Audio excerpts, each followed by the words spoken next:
Incoming transmission. Captain's log. Stardate 170212. How's everybody doing this week? I'm doing alright. There's no football. You know, football's come and gone. Atlanta really had a chance to win a Super Bowl. They really had a chance to bring a title back to Atlanta. I'm going to tell you, here's my basic recap of the game. Atlanta shows up, completely owns the first half. Somebody probably made the comment to Belichick, hey, you know, nobody's ever come back from this far down in a Super Bowl. Belichick said, hold my beer. Get to the end of the fourth quarter. Actually, get to the first touchdown the Patriots score. I'm sitting there thinking, they could come back. The next touchdown, I'm like, if Atlanta's not careful, they're going to piss this away. And then, sure enough, there's like a minute to go. There's like a minute to go in regulation. I'm like, this game's going to overtime, which has never happened in a Super Bowl before. A Super Bowl has never gone into overtime till Super Bowl 51. And that last touchdown in overtime wasn't really a touchdown because the man's knee was down before the ball went in. That wasn't a touchdown. But on the next play, I think the Patriots would have done something and, frickin' won. So I got to congratulate the Patriots. I really do. First Super Bowl their first legit Super Bowl title. I mean, as far as I know, other than that last touchdown pass, which wasn't really a touchdown, I got, hats off to them. The Deflategate, hats off to them. But hey, you know what? It is what it is. The NFL wants to be a bunch of douchebags to give Brady a 5th title. So be it. I'm just going to keep on keeping on. This week's unofficial sponsor, believe it or not, has a birthday this week. But I'll get into that. This week's unofficial sponsor are our friends over at Rebel Customs. Find them on Facebook, facebook.com/Rebel Customs LLC, REBELCUSTOMS. They're good people. I have yet to meet them in person, but I'm hoping to one day. Hey, let's drink. I don't know about you. I'm thirsty. Let's drink. 2 BOCs, cold. Ooh. A couple I've never had before. At least never had on Prosper. Well, I may have had the second one, but I have not had this one before. Ballast Point Victory at Sea. Porter with coffee and vanilla. 10% alcohol by volume. That explains why I was feeling funny earlier.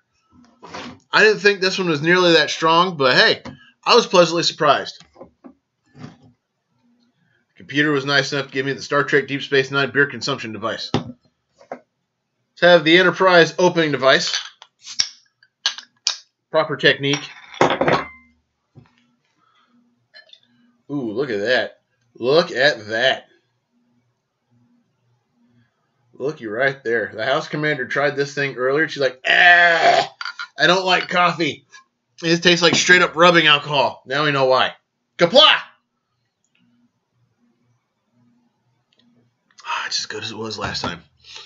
All right, folks, you know the deal. Instead of jumping right into the birthdays, we're going to go right to the databanks. This week's entry, Whom Gods Destroy. Spoiler alert!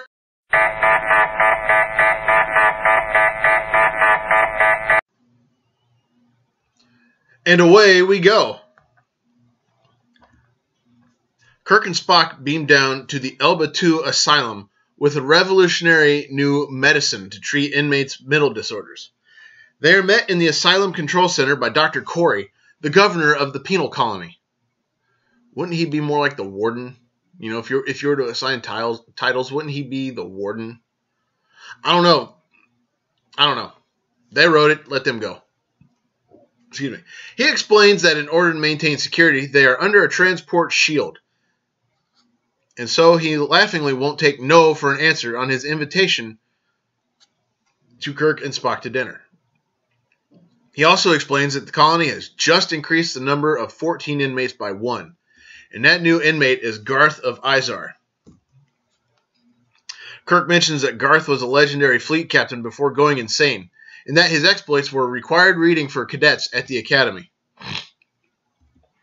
Kirk asks to see Garth, so Dr. Corey leads Kirk and Spock to his holding cell, only to discover the actual Dr. Corey restrained and looking roughed up. At this point, the man who had appeared as Dr. Corey reveals himself to be Garth and electronically opens the remaining holding cells, releasing the inmates of Elba 2, including a Tellarite, an Andorian, and a beautiful, young Orion woman. Spock is stunned by Garth with a phaser and dragged away by the Andorian and Tellarite, and Kirk is placed into the holding cell with the real Dr. Corey. Garth demands to be called Lord Garth, and talks about destroying his enemies. Destroying the medicine, he is intent on taking command of the USS Enterprise, seeking vengeance against his former crew members, planning to hunt them all down. He instantly morphs into Kirk in front of the real Kirk and goes to the control room.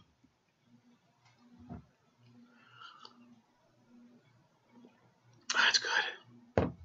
When he leaves, Dr. Corey explains that Garth had learned how to morph his cellular structure from the Antos natives on Antos 4 to look like other people. Unfortunately, only after he had escaped his cell. Dr. Corey also says he claims to have developed the most powerful explosive in history, and I believe him. Scotty, who is in command of the Enterprise, asks Kirk for the transport code sign, Queen to Queen's level 3. But Garth is unable to respond with the correct countersign. Finally understanding, Garth tells Scott that it was just a test and signs out. Fortunately, Scotty is suspicious and considers options to investigate. Garth becomes enraged over almost succeeding to escape the planet, causing him to revert to his true form. Standing silently after his rant, Garth tells the Andorian and the Tellarite that they will take over the Enterprise, even if he has to shatter every bone in Captain Kirk's body. Realizing that he can't board the Enterprise without the countersign, Garth returns to Dr. Corey's cell and renews his dinner invitation for Kirk and Spock, but states that Governor Corey is not on the guest list, an intentional oversight, as Garth puts it. They all proceed to an elaborate feast with the inmates providing the entertainment, including a seductive dance by Marta, an Orion inmate. Kirk and Spock whisper to each other the idea of causing some sort of distraction, which would allow Spock to get to the control room and deactivate the shield. Kirk surmises that Scotty has already put together a security detail on the Enterprise, and all they need is a few seconds.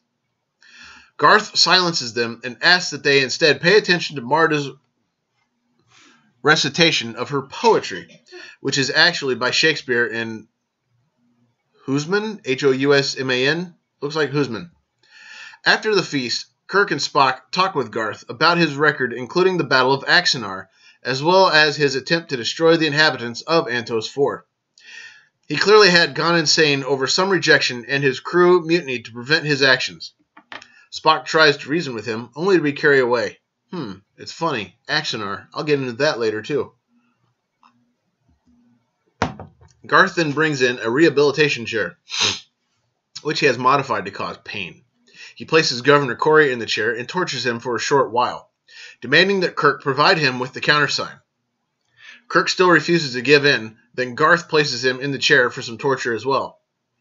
Marta begs that Garth cease the torture on Kirk, but Garth continues. Marta again protests the torture, saying that she can convince him, and Garth agrees. Kirk is placed in a separate room where Marta pours him a drink and goes over to him. She begins to seduce him on his bed. While they kiss, she suddenly reaches for a dagger under a pillow and tries to stab Kirk, who manages to fight her off. Oh, excuse me. Spock arrives with a phaser, and Marta explains that Kirk is her lover and she must kill him. Spock prevents her from doing so, apparently by administering a Vulcan nerve pinch. Spock and Kirk proceed to the control room, which is guarded by the Tellarite inmate. Spock stuns the Tellarite and retrieves Kirk's phaser for him.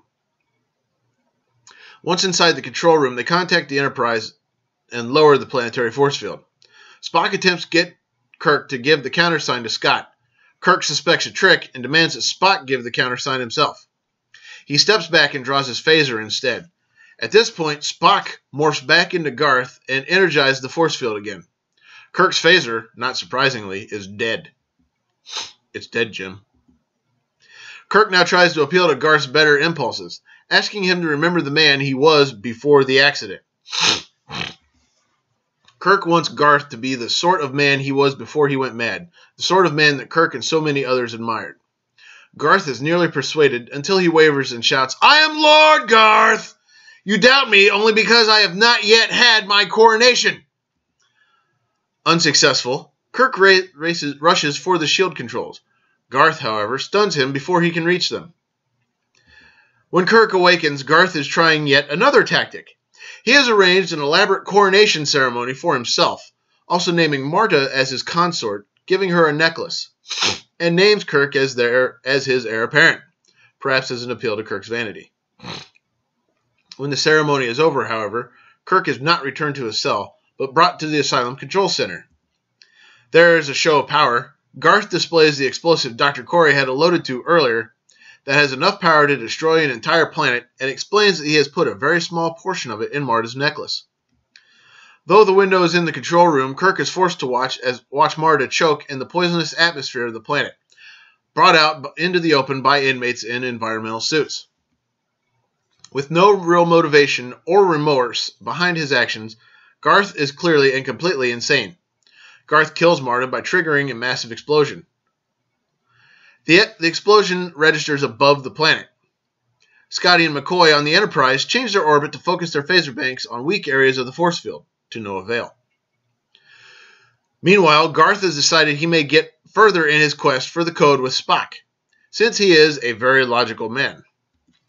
He sends the Tellarite and Andorian inmates to retrieve him from his holding cell. Spock feigns unconsciousness when the inmates approach.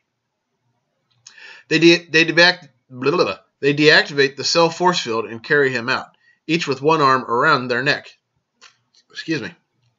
After a few steps, Spock jumps to his feet and incapacitates them both with a double Vulcan nerve pinch. An alarm sounds in the control room. Garth turns on a security monitor and sees Spock with a phaser walking alone in the corridors and making his way to the control room.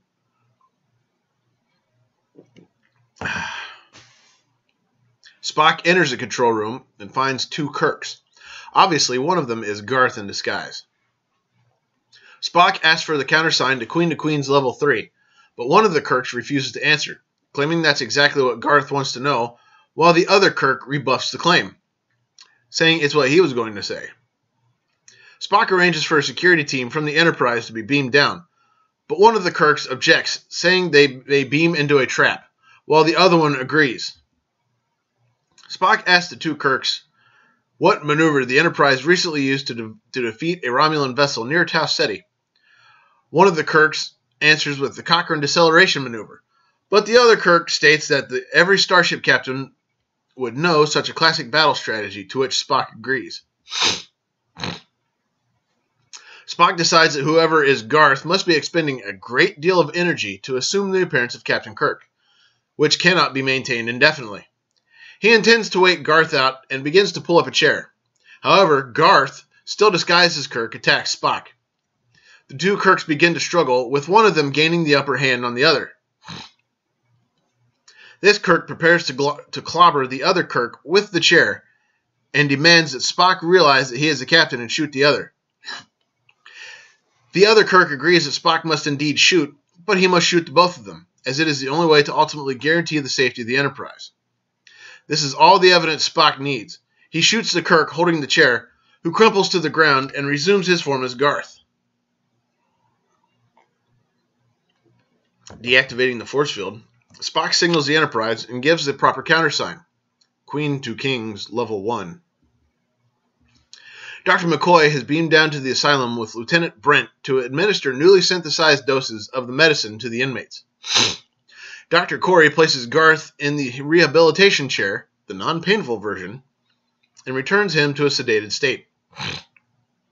As he is being moved from the chair to his cell, he notices Kirk and very calmly asks if they know each other. Kirk tells him that they do not, and Garth is led away. Kirk asks Spock why it was so impossible for him to determine who the real Kirk was earlier. Spock tells his captain the interval of uncertainty was actually fairly brief, but it only seemed long for him. Kirk notes that Spock let himself be hit on the head by Garth to make his determination, a method he does not think that King Solomon would have approved of. A very nice biblical reference, if I may add. All right. Let me scroll down a little bit, get set up for later on.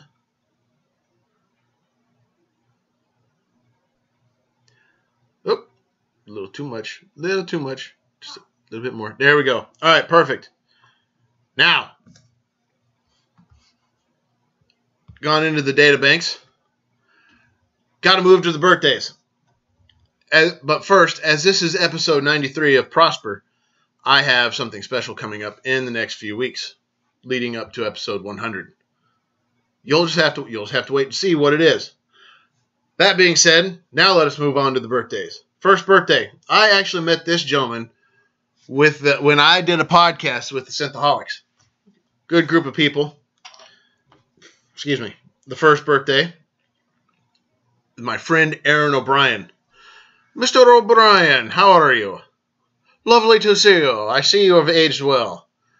I hope you had a happy birthday. I really do. Oh, by the way, while I'm thinking of it, to the Synthaholics, I wish to congratulate you guys on episode 100. A very noble milestone indeed. This one is to you. And happy birthday, Mr. O'Brien.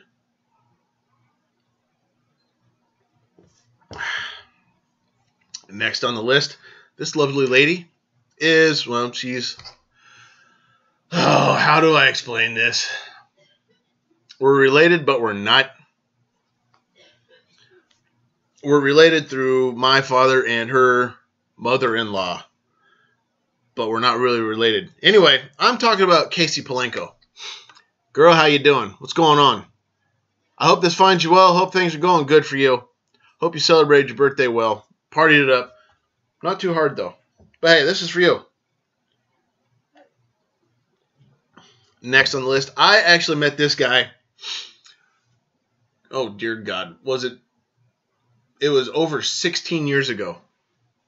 He's moved on to bigger and better things outside of Indiana, home of the corn. I'm talking about Roger Wheatley. Now, Roger is a I know he's a Star Trek fan. I also know he likes the classic Batman. In fact, I think he even had a picture of himself when he met Grace Lee Whitney back in the day. Roger, my friend, how are you? I hope this finds you well. Hope you're doing okay. Hope you got spoiled on your birthday. And this is for you.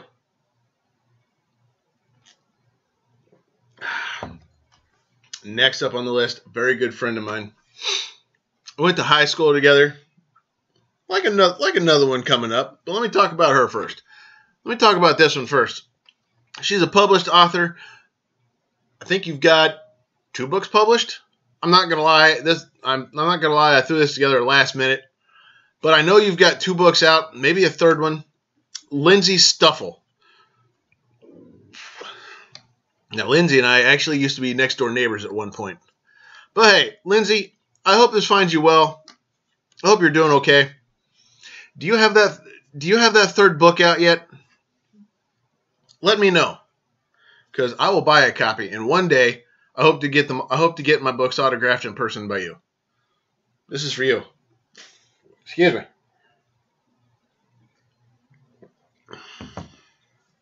Next on the list, another lovely lady indeed. I've known her. When did I meet you? 2003?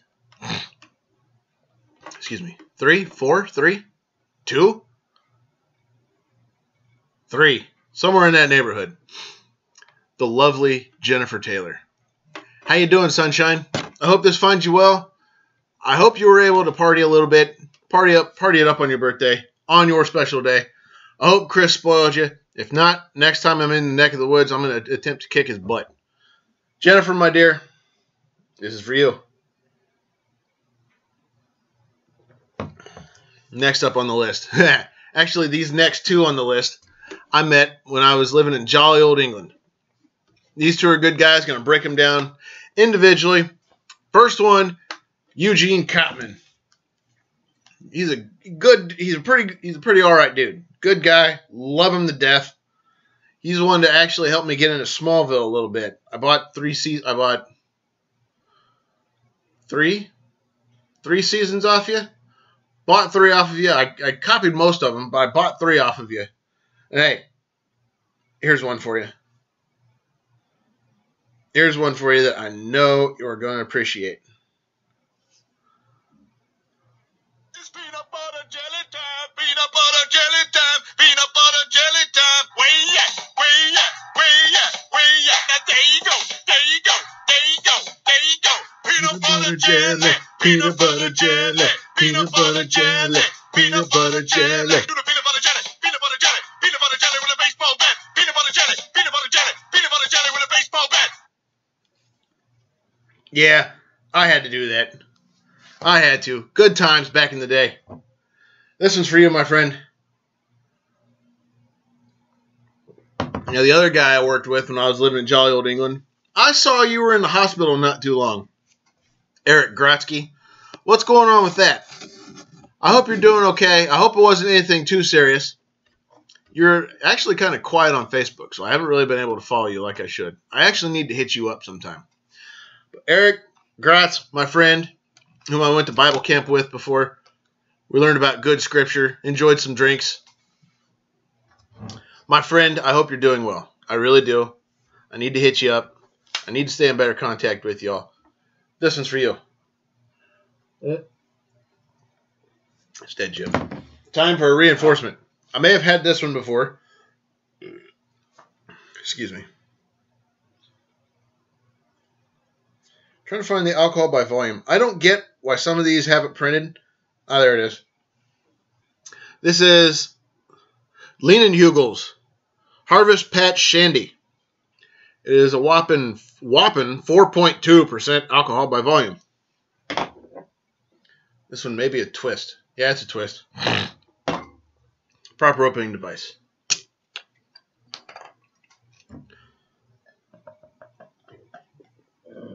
Oh, excuse me. Woo.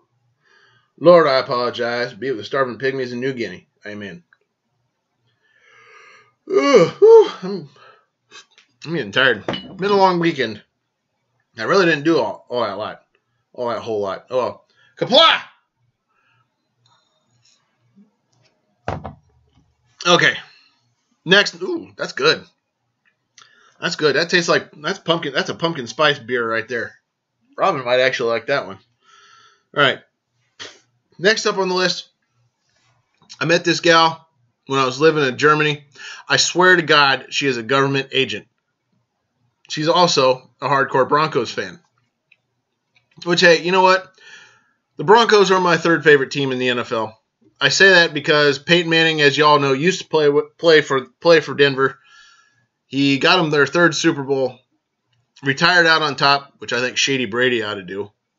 But that greedy bastard's not going to quit. Ugh. Anyway, Nichole Duncan, I lost the famous 24-hour Facebook bet to her, which I don't mind because, as I said, Denver's my number 3. Excuse me. Denver is my number 3 team, right behind the Giants, which are right behind Indianapolis. Whew. That victory at sea is really killing me. That's the 2nd one I've had today. I am not going to be sober by the time this is over with. But hey, Nichole, I hope you're doing well. I hope this finds you in a good state. And hey, let's hope we see each other next year in the postseason. All right. Next on the list, I actually met this guy here, and we actually have a few mutual friends living in Abilene, Yeehaw, Texas. My friend Justin Lee, Asian redneck Asian. I don't know what you'd want to call him, but think of Jackie Chan with a can of Skull, if you know what I mean. Hi, kid. My friend Justin, how you doing? I hope this finds you well. I hope you had a good birthday. This one's for you. Next on the list, this is another gal. I went to school with. She's actually living down in the bayou in Louisiana. Yeah, I know I totally butchered that, but hey, I've been drinking. I don't care. She actually gets to hang out with Drew Brees. I'm talking about, and I'm probably going to butcher this. If I do, I apologize. I'm talking about Jennifer Screighton. She is, I want to say you're a paramedic. If you're not, I know you're definitely an EMS dispatcher, which, hey, you guys have a stressful job. My hat's off to you on that one. It really is. But Jennifer, I hope this finds you well. I hope you're doing good. Hey, live it up with Drew Brees while you can. Next on the list, actually my unofficial sponsor today, the lovely, sweet Jennifer Conley. Now, as I said, I have yet to meet you and your husband Chris in person, but from what I hear, you two are indeed awesome people. Jennifer, I hope you have a good birthday today. Excuse me. I hope Chris spoils you the way you deserve to be spoiled, the way you should be spoiled. Kind of like, well, no, I won't touch that. But I hope you get spoiled this weekend. I really do, especially with Valentine's Day coming up. Hey, this one's for you. And before anybody asks, no, it wasn't planned for a birthday girl to be an unofficial sponsor. It's just dumb luck the way it lined up. I didn't realize it until I came in here to do this. And finally, excuse me, last birthday of the week. One of the good bosses I've had in my career, Brian Diekman. My friend, how are you? Hope this finds you well. Hope you're doing good. I'm sorry Georgette wasn't here to spoil you on your birthday. But hey, good things come to those who wait. And this is for you, my friend. Hey, you know what? Made it through the birthdays. I got to give some additional love. I got to give some extra love to 5 people. Extra love to 5 different people. First off, I want to give some love to my house commander. My lovely wife, Robyn. It was a rough week this past week. But hey, you and I have made it through it. We're doing good. And, you know, I really hope you're doing okay. I mean, even though you are across the house right now, I'm going to give you some love, and I really am going to hope you are doing okay. Oh, and hey, I don't know if you saw it or not, but I found out why this beer was so strong. Or why that beer tasted so much like rubbing alcohol. It was 10%. 20 proof. I don't know. Whatever you want to call it. I love you, dear. All right. Moving on. Next love. Got to give some love to my parents. Jeff Dimmitt and Gail Riggs. Without them, I wouldn't be here. Hey, Mom, Dad. Hope you guys are doing well. I'm going to let you guys know about stuff coming up in the near future. Hopefully there is. Hopefully I've got a lot to tell. And, you know, we'll just play it by ear. We'll just go with what works.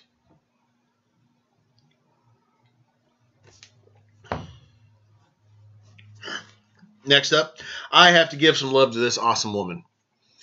She is a stunt actress. Well, she was a stunt performer on Star Trek Deep Space Nine and Voyager. Did you have a short stint on The Next Generation 2, or am I thinking of somebody else?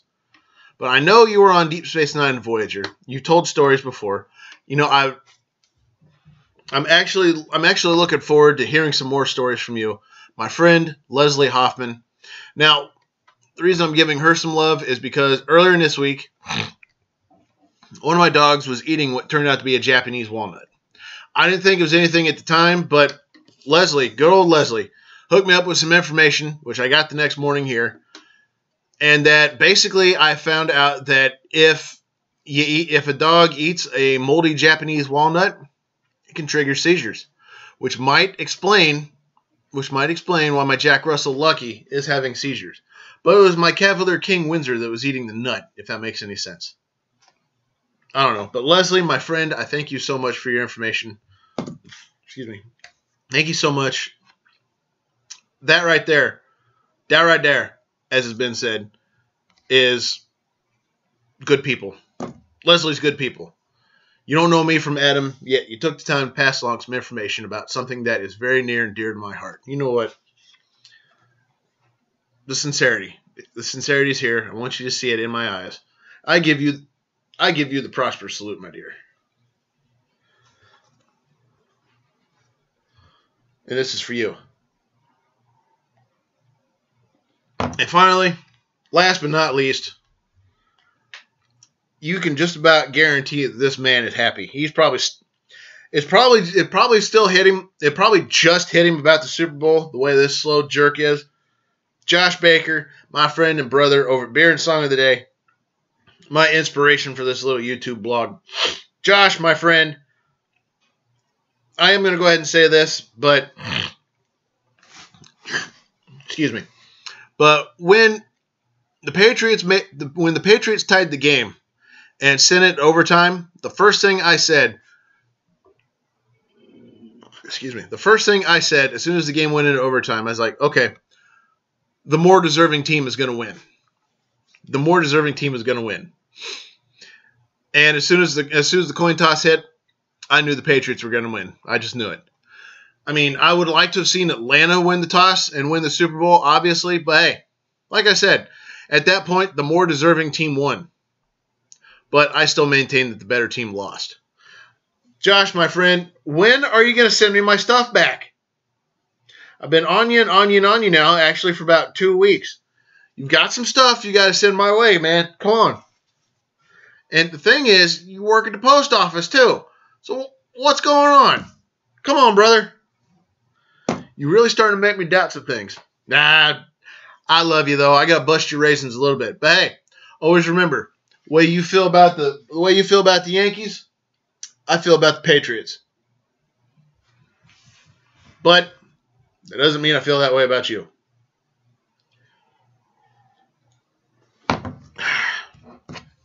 All right.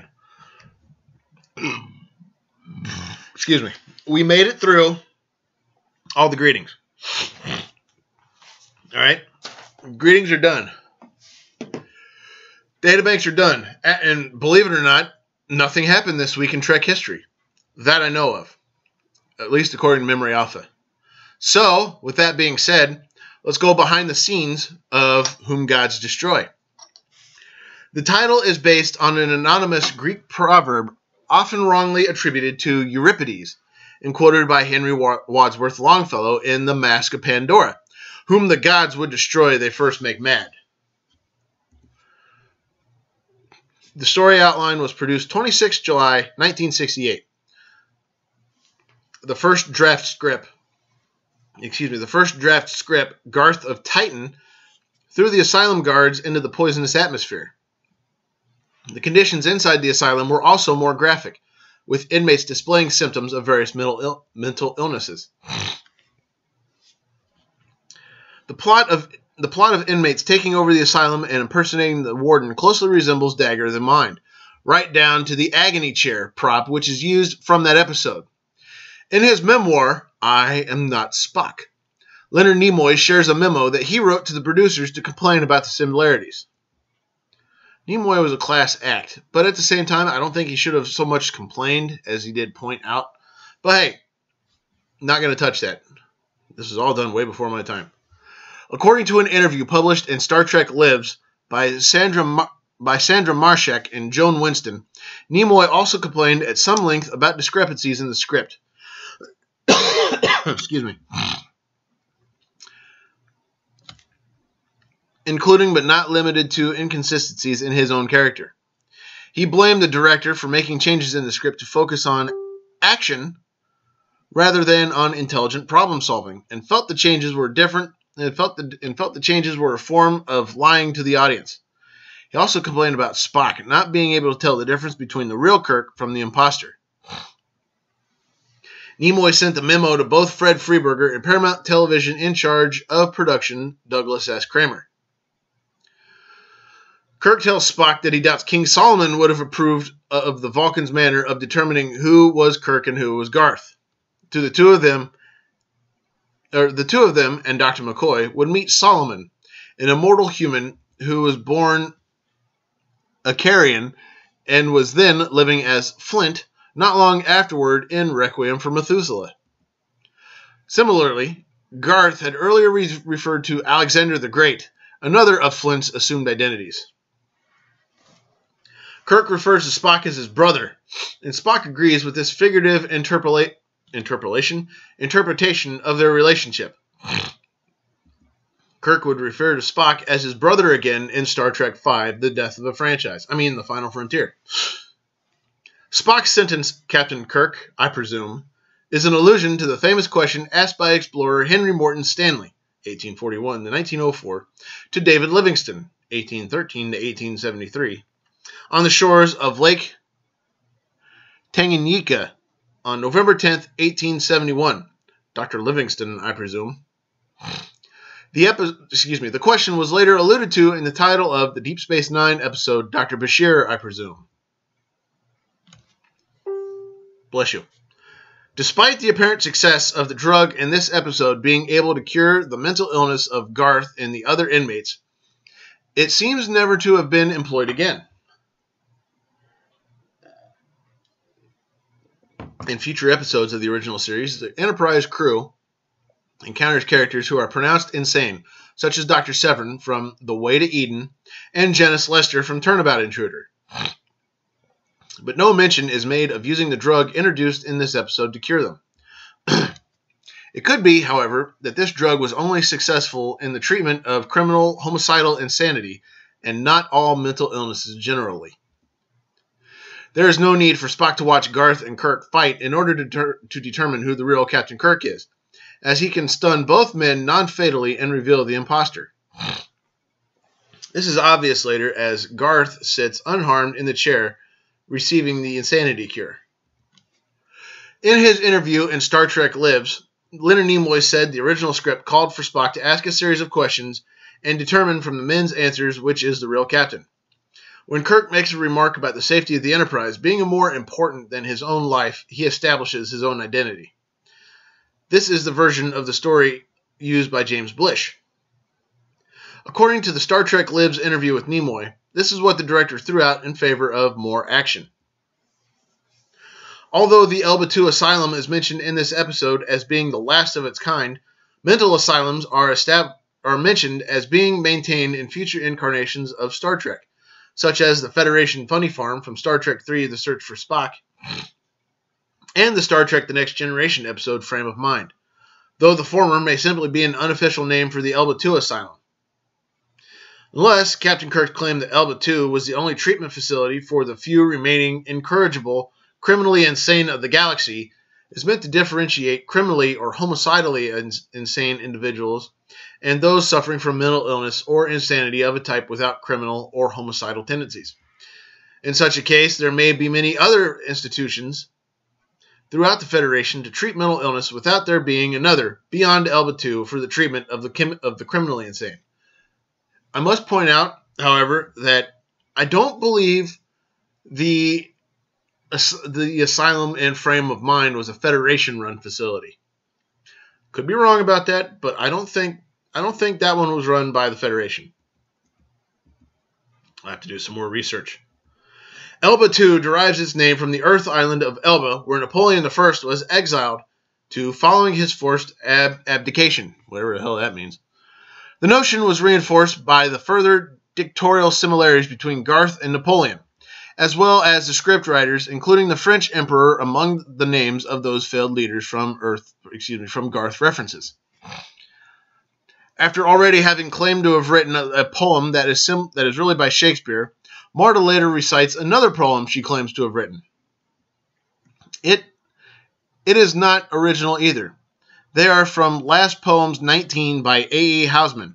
The exact fragment is in the midnight of November, when the dead man's fair is nigh, and the danger in the valley, and the anger in the sky. Anger. In the episode, Garth is stated to have already been a famous Starfleet captain when James Kirk was at Starfleet Academy, and was known as the Hero of Axanar, which was a battle established to have taken place sometime in the mid-2250s, approximately 15 years prior to the episode. The script notes also called for Garth to be an aged starship captain in his late 40s or mid-50s, thus implying that Garth is perhaps 15 to 20 years older than Kirk. Actor Stephen Ihnat, I-H-N-A-T, was in fact 3 years younger than William Shatner, and wore more silver hair coloring on his temples to make himself appear older. This is the second consecutive episode to guest star an actor from the Batman TV series, namely Yvonne Craig, and the third in a row to feature a female actor connected to Batman, as Lee Merriweather, who played Lucera in That Which Survives, played the Catwoman in the 1966 feature film. Previously, Frank Gorshin, who played the Riddler, and Commissioner Beale in Let That Be Your Last Battlefield. Walter Koenig does not appear in this episode. According to James Doohan, Yvonne Craig was considered for the role of Vina in The Cage, mostly because of her exceptional dancing skills. Excuse me. Stephen Ihnat worked with Gene Roddenberry and DeForest Kelley in his failed pilot Police Story, which led to his casting as Garth.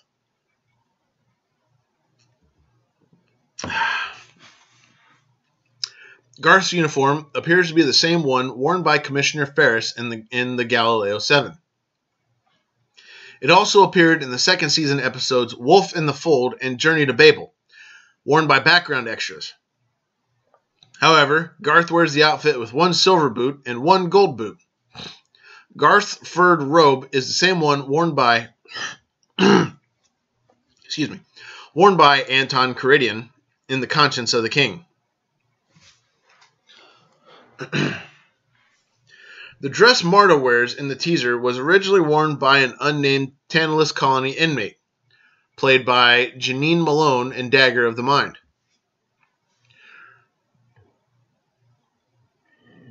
Excuse me. While the Andorian inmate is wearing an almost boa-like red costume, one of the human inmates is wearing the traditional Andorian costume seen in the second season, and which can be seen again on an Andorian corpse in The Lights of Zatar. The environmental suits are reused from the Tholian web. The treatment Spock, worn by Dr. Corey, has the same insignia as the one worn by Adams in Dagger of the Mind. Garth's uniform includes a medallion from which 3 beads are hanging. In the scene where he is shouting and punching the floor, right after shifting from Kirk's form, 1 bead can be seen falling and spinning next to him, and when he stands up, his medallion only has 2 beads. In later scenes, the beads are restored back to 3. This was the first episode produced without co-producer Bob Justman, who had been with the series in different capacities since the production of The Cage in 1964. He left the series to work on other projects. Specifically the series Then Came Bronson. According to the book Inside Star Trek, The Real Story, Justman broke his contract with Paramount Television and didn't set foot on the lot for almost 20 years when he began working on The Next Generation. Footage of the Enterprise firing phasers down to the surface of a planet is reused from Who Moans for Adonius. Garth's torture chair is a reuse of the chair in the neural neutralizer room from Dagger of the Mind, except this time with the addition of earpieces mounted on either side. This is the only episode where Spock performs a simultaneous double Vulcan nerve pinch on 2 distinct alien species. In this episode, a human, Garth, performs a Vulcan neck pinch while impersonating Spock, although it is possible that Marta is playing along with the deception. This is also one of 4 episodes where Leonard Nimoy plays a character other than Spock, the others being Is There in Truth No Beauty, Return to Tomorrow, and Mirror Mirror. Although in Mirror Mirror he did play Spock, he also played the Mirror Spock, which, yeah, I'll go with it. Just a few more. In the United Kingdom, the BBC skipped this episode and all runs of the series through the early 90s due to its content. An official BBC statement by Sheila Cundy of the program correspondence section reads, after very careful consideration, a top-level decision was made not to screen the episodes entitled Empath, Whom the Gods Destroy, Plato's Stepchildren, and Miri. because they all dealt most unpleasantly with the already unpleasant subjects of madness, torture, sadism, and disease. Whom Gods Destroy was finally shown for the first time on 19 January 1994. The UK satellite channel Sky One had already acquired the rights to show the banned episodes before the BBC did. Figure that one out. Contrary to popular belief, the telerights in the original series always had 3 fingers, even in this episode. The fingers are sleeker in appearance than they were in Season 2. The Lights of Zatar would be the only time we see a Tellarite with 5 fingers in the original series. And last but not least, a special note that was not mentioned, which I think should have been, was the Battle of Axanar was turned into a concept for a fan film by producer Alec Peters, who consequently needed fan funding in order to help out, set up a GoFundMe page. Well, he raised over $1 million for this project, which he used to turn around and build a studio. CBS and Paramount, who hold the rights to Star Trek and the movies, respectively, chimed in like, no, this ain't happening, and sued him. Well, as it turns out, they settled out of court through a long legal battle, going back and forth. Peters was saying, okay, define Star Trek. And there were no guidelines in place, which Paramount now put out. Those stupid guidelines, which I gave Paramount a GFY for earlier. But, as it turns out now, CBS and Paramount, as well as Alec Peters, have reached a settlement. And Axanar is going to have to be retooled in order to either make it the full length that he wanted, or to make it fit Paramount's guidelines. Either way, that's going to kind of suck for him because Richard Hatch is no longer with us. And from what I understand, he played a Klingon in Star Trek Axanar. I was kind of hoping to see Star Trek Axanar for the simple fact that it looked very promising, it looked very good. But at the same time, Peter shot himself in the foot in his statement where he said that he was getting paid to do this, which definitely meant, okay, so he's basically saying that, yeah, it's not fan fiction, it's done by professionals, hired professionals. But hey, you know what? Whatever. I don't care. It's over with. I'm not going to see Axanar. I'm just glad I didn't give him any money. Like, you know what? I'll send it home. It's dead, Jim. Ladies and gentlemen, as always, I want to take the time to thank you for tuning in. However you're doing it, please don't stop. It's time to make like the Enterprise and warp out. Everybody take care. Have an awesome night or day. Don't do anything I wouldn't do. And if you do, name it after me. Don't drink and drive because otherwise you might spill your drink. More importantly, you might kill yourself or somebody else. And drinking and driving is dumber than being a Twilight fan. What's worse than that is rooting for cheating bastards like Tom. Giselle won't let me go to the Pro Bowl, and I got an image maintained, and I got 5 rings, 4 of which are tarnished, and I'm probably going to lose that 5th one with integrity or some shit like that. Brady, men slapping women, racism, animal abuse, fake friends, people who ouch on bets, or anyone who is a member of, supports, or defends ISIS, the Agony Booth website, or the Westboro Baptist Church. Who tried to picket Leonard Nimoy's funeral, but they couldn't get it done because they couldn't find it. Things like that are highly illogical, and I will not make time for them. Ladies and gentlemen, as always, I wish you all live long and prosper.